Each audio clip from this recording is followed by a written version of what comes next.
بسم اللہ الرحمن الرحیم نحمدہ ونصلی علی رسولہ الکریم اما بعد قال اللہ تعالی فی القرآن المجید فاعوذ باللہ من الشیطان الرجیم بسم اللہ الرحمن الرحیم والذین آمنوا اشد حبا للہ، ایمان رکھنے والے اللہ کو سب سے بڑھ کر محبوب رکھتے ہیں۔ محترم بہنوں اور پیاری بیٹیوں، السلام علیکم ورحمۃ اللہ وبرکاتہ۔ میں اللہ تعالیٰ کا شکر ادا کرتی ہوں کہ سب سے پہلے آپ تمام بہنوں کی خدمت میں دل کی گہرائیوں سے عید الفطر کی مبارکباد پیش کرتی ہوں۔ ساتھ ساتھ قابل مبارک ہے ہماری بہن عائشہ سلطانہ صاحبہ، جنہوں نے حالات کے ناسازگار ہونے کے باوجود اپنی ذمہ داریوں کو محسوس کرتے ہوئے آن لائن دینی کلاسز کا آغاز کرتے ہوئے بہت ساری بہنوں کے کانوں تک دین کا پیغام پہنچانے کی کوشش کی اور ساتھ ساتھ امت مسلمہ کی ذمہ داریوں کو بھی واضح کیا۔ اللہ تعالیٰ ان کی کاوشوں کو قبول فرمائے اور سننے والوں کے لیے عمل کے دریچے کھول دے اور خیر امت ہونے کا احساس ان کے اندر بیدار کرے۔ میری عزیزوں، جیسا کہ آپ جانتی ہیں، آج کا عنوان ہے قرب الہی کے ذرائع۔ بڑا جامع، بڑا وسیع اور عملی عنوان ہے، جس کی کوشش ہم نے ماہ رمضان المبارک میں بڑی حد تک مسلسل کرنے کی جدوجہد کرتے رہے۔ آئیے اسی پر کچھ گفتگو ہم کر لیں۔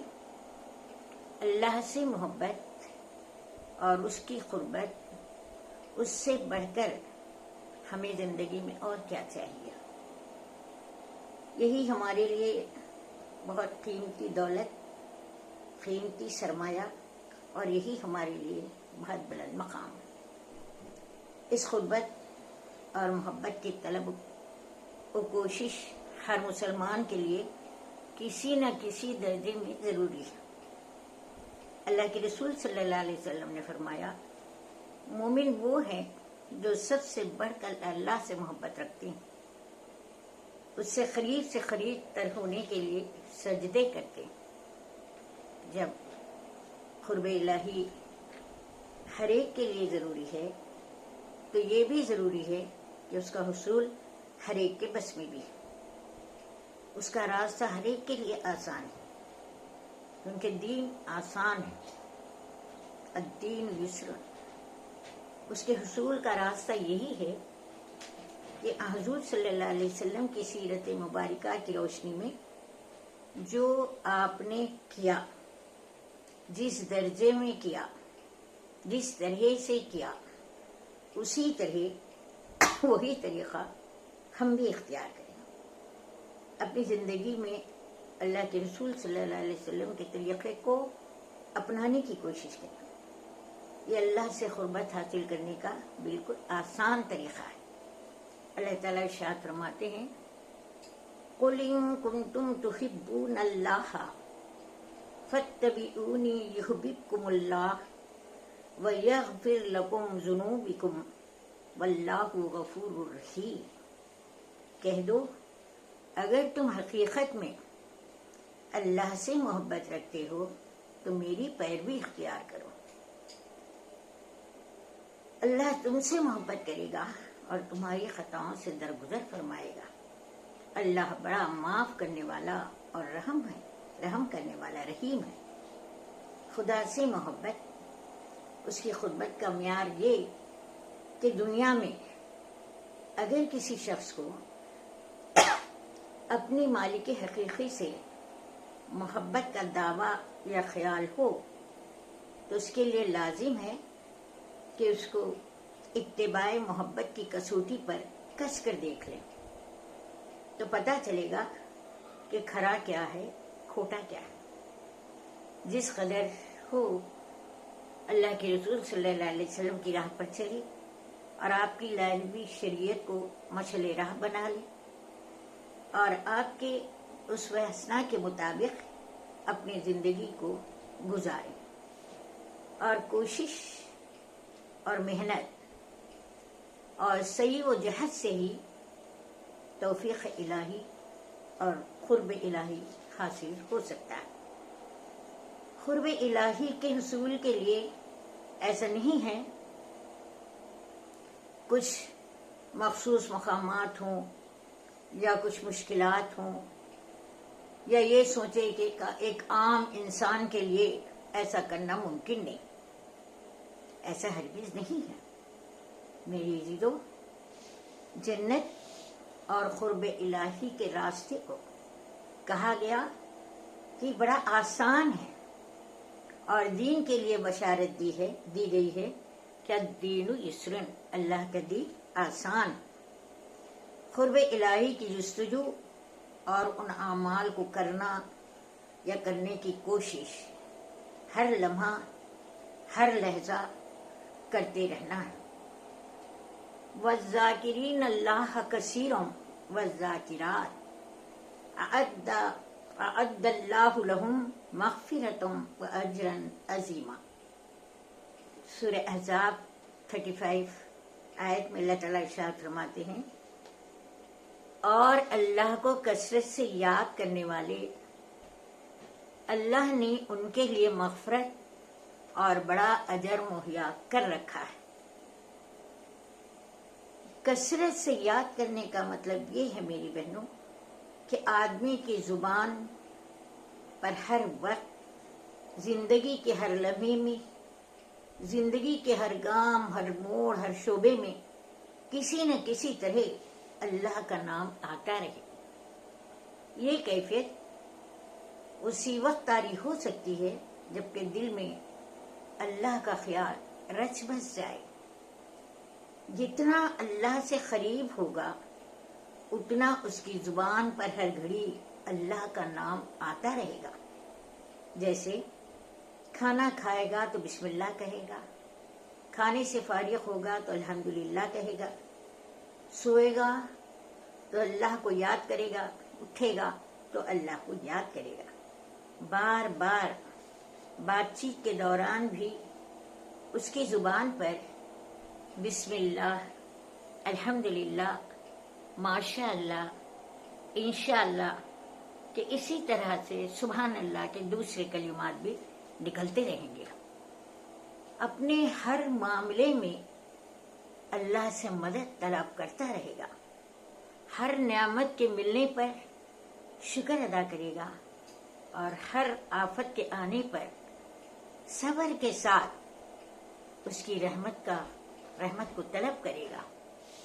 ہر مشکل پر رجوع اللہ ہوگا، ہر قصور، ہر غلطی کے سرزد ہونے پر اسی سے معافی مانگے گا، ہر حاجت پیش آنے پر اس سے دعا اور استعانت طلب کرے گا۔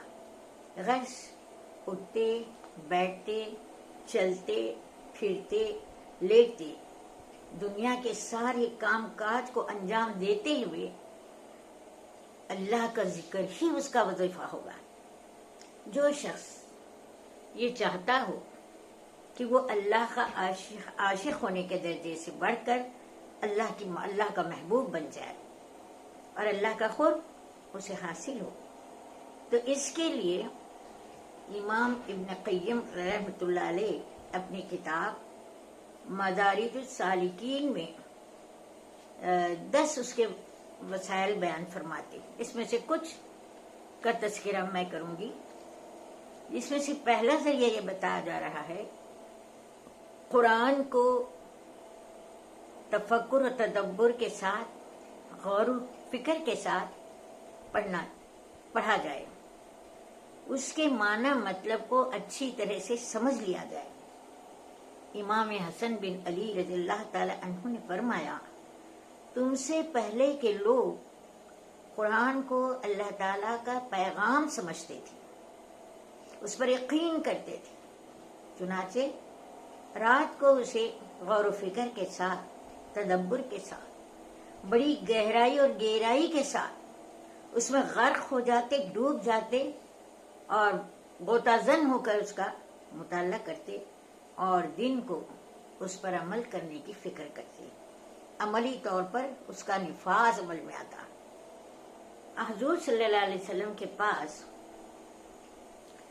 اللہ کے نبی صلی اللہ علیہ وسلم کے ایک صحابی اللہ کی محبت میں اللہ کے کلام پاک کی ایک سورت یعنی سورہ اخلاص بار بار بار بار تلاوت فرماتے، اس پر غور و فکر کرتے۔ جب ان سے اس سورت کے بارے میں یہ دریافت کیا گیا کہ حضرت آپ بار بار اس سورت کی تلاوت کیوں کرتے؟ انہوں نے جواب دیا کہ اس لیے بار بار پڑھتا ہوں کہ اس میں رحمان کی صفت ہے، اس میں رحمان کی صفت بیان ہوئی ہے، لہذا اس سورت سے مجھے بہت محبت ہے۔ اس کے جواب پر اللہ کے نبی صلی اللہ علیہ وسلم نے فرمایا اس کو بتا دو کہ اللہ بھی تجھ سے محبت کرتا ہے۔ سبحان اللہ، کتنی اہم اور کتنی بڑی بات۔ دوسرا ذریعہ یہ بتایا جاتا ہے فرض عبادتوں کے علاوہ نفل عبادتوں کے ذریعے اللہ کا خود حاصل ہوتا ہے۔ فرض عبادتوں کو یعنی فرض نمازوں کو خشوع و خضوع کے ساتھ ادا کیا جائے، پوری یکسوئی اور توجہ کے ساتھ ادا کیا جائے، پابندی اوقات کے ساتھ 5 وقتہ نمازوں کا اہتمام کیا جائے، اور اس کے علاوہ نفل نمازیں اور نفل نمازوں میں سب سے زیادہ اہمیت کی حامل جو نماز ہے وہ ہے تہجد کی نماز، اس کا اہتمام کیا جائے۔ آپ نے ایک حدیث قدسی میں فرمایا کہ اللہ تعالیٰ فرماتا ہے جو شخص میرے کسی دوست سے دشمنی کی ٹھان لیتا ہے تو میں اس سے اعلان جنگ کرتا ہوں۔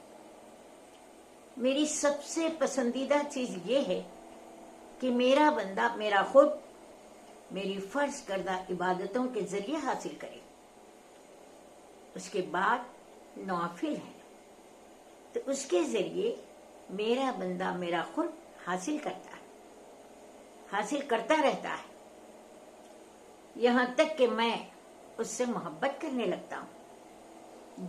جب میں اس سے محبت کرتا ہوں تو میں ہی اس کا کان بن جاتا ہوں جس سے وہ سنتا ہے، اس کی آنکھیں بن جاتا ہوں جس سے کہ وہ دیکھتا ہے، اس کے ہاتھ بن جاتا ہوں جس سے وہ پکڑتا ہے، اور اس کے پیر بن جاتا ہوں جس سے کہ وہ چلتا ہے۔ میرا بندہ مجھ سے مزید ہدایت و توفیق مانگے گا تو میں اسے ضرور دوں گا۔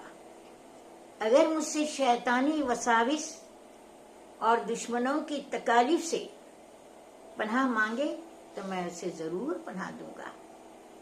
ہر حالت میں اللہ کو یاد رکھنا، زبان سے، دل سے، نیک اعمال کے ذریعے سے۔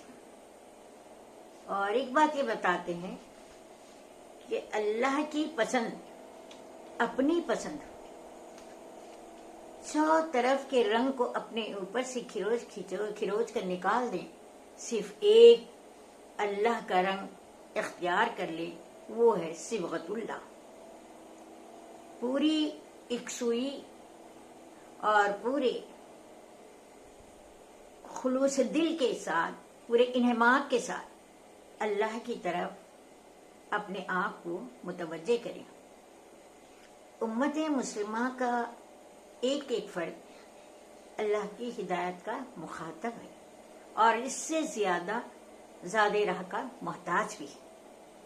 اس کو ہر وقت ہر گھڑی ہدایات ربانی اور آپ کے اسوہ حسنہ کی اتباع کی کوشش میں لگا رہنا چاہیے۔ اللہ کے پیغام کو اللہ کے بندوں تک پہنچانا اپنا اولین فریضہ سمجھے، اور اور اسی کے ساتھ اللہ کے رسول صلی اللہ علیہ وسلم جو اپنی ساری زندگی اسی کام میں لگا دیے تھے اور اللہ کی راہ میں جد و جہد کرنا، لوگوں کے کانوں تک اللہ کے پیغام کو پہنچانا اور لوگوں کو ساتھ لے کر چلنا، اور اللہ کے رسول صلی اللہ علیہ وسلم کی یہی اصل راہ تھی، یہی قرب الہی کے حصول کا سب سے یقینی راستہ ہے۔ اس کام کو نہ تو ترک کیا جا سکتا ہے اور نہ ہی اس سے غفلت برتی جا سکتی ہے اور نہ ہی لاپرواہی، اور نہ یہ سوچا جا سکتا ہے یہ وہ ضمنی اور ذیلی کام ہے، وقت ملا تو کریں گے یا نہیں تو نہیں، ایسا نہیں۔ اس سلسلے میں جہاں ہم اپنی ذات کی طرف خصوصی طور پر توجہ دیں گے، اسی کے لیے زاد راہ بھی جمع کرنے سے ہم غافل نہیں رہیں گے۔ عام مخلوق کو خدا کی ہدایت کی طرف بلانا یہ بڑی بھاری ذمہ داری ہے جو اللہ تعالیٰ نے ہمارے کمزور نازک کندھوں پر عائد کی ہے۔ یہ راہ کوئی آسان راہ نہیں، یہ پھولوں کی سیج نہیں ہے، بلکہ یہ پرخطر راستہ ہے جس کو اللہ تعالیٰ نے یوں فرمایا وِزْرَكَ الَّذِي أَنْقَضَ ظَهْرَكَ، اس کام کو کمر توڑنے والا بھاری بوجھ والا کام سے، کار رسالت کو صحیح طرح سے کرنے کے لیے سب سے بڑھ کر جس کے بغیر یہ کام ہو ہی نہیں سکتا وہ یہ ہے کہ سب سے کٹ کر صرف اور صرف اللہ کے ہو کر رہے اور ہر کام صرف اسی کی مرضی کے مطابق کریں اور اسی کے لیے کریں، جس قدر جس درجے جتنا ہمارے بس میں ہو، اخلاص کے ساتھ بلند سے بلند تر مقام کی آرزو کو اپنا مطلوب و مقصود بنا لیں۔ یہ بات کبھی نہ بھولیں کہ اس مقصد کے لیے دعوت الخیر کا کام ہے۔ یہ بات بھی ذہن میں رہے کہ ان اعمال میں سے کوئی عمل بھی ایسا نہ ہو جو کرنے کے لیے زندگی کے عام معمولات کو چھوڑ دینا پڑے یا ان میں خلل پڑے، نہیں، ایسا نہیں ہے۔ اصل چیز توجہ، یکسوئی اور اصل نسخہ عام معمولات ہی کو قرب الہی کے حصول کا ذریعہ بنا لینا ہے۔ اللہ کے نبی صلی اللہ علیہ وسلم نے نماز تہجد کے بارے میں خاص طور پر یہ بات ارشاد فرمائی۔ حضرت ابو امامہ رضی اللہ تعالیٰ عنہ سے روایت ہے کہ حضور صلی اللہ علیہ وسلم نے فرمایا تہجد پڑھا کرو، کیونکہ وہ تم سے پہلے صالحین کی روش ہے اور تمہارے لیے اپنے رب کے قرب کا ذریعہ اور وسیلہ ہے، اور گناہوں کو مٹا دینے کا ذریعہ ہے، میٹنے کا ذریعہ، اور مزید گناہوں سے بچنے کا یہ ذریعہ ہوتا ہے۔ تو ویسے قرب الہی کے ذرائع میں جہاں فرض نمازیں ہیں، نوافل ہیں، تہجد ہے، ذکر الہی ہے، قیام اللیل ہے، فہم قرآن ہے، روح و توحید ہے، اسی کے ساتھ ساتھ موت کی یاد بھی ہے۔ اللہ کے نبی صلی اللہ علیہ وسلم نے فرمایا موت کو کثرت سے یاد کرو، یہ تمہارے دنیا کی لذتوں کا خاتمہ کرنے والی ہے۔ موت کو مانگنے کی ترغیب نہیں دلائی گئی، موت کو مانگنے سے منع کیا گیا، بلکہ یہ کہا جا رہا ہے موت کو یاد کرو، موت کا تصور کرو، جواب دہی کا احساس اپنے اندر بیدار رکھو، تو یہ چیز تمہیں خدا سے قریب تر کر دے گی۔ اللہ تعالیٰ آپ کو مجھ کو ہدایت و توفیق دے اور قرب الہی کے وہ ذرائع جو ہمارے سامنے ہوں ایک ایک کر کے اس پر عمل کرنے کی ہدایت دی، اور اللہ تعالی ہمیں قرب الہی نصیب فرمائے، اور ہماری زندگی منچاہی زندگی نہ ہو۔ آج کی تاریخ سے ہم یہ عہد کریں گے، ہم اپنی زندگی رب چاہی زندگی بنائیں گے۔ وآخر دعوانا ان الحمد للہ رب العالمین۔ ربنا تقبل منا انک انت السمیع العلیم وتب علینا انک انت التواب الرحیم، الحمد للہ رب العالمین۔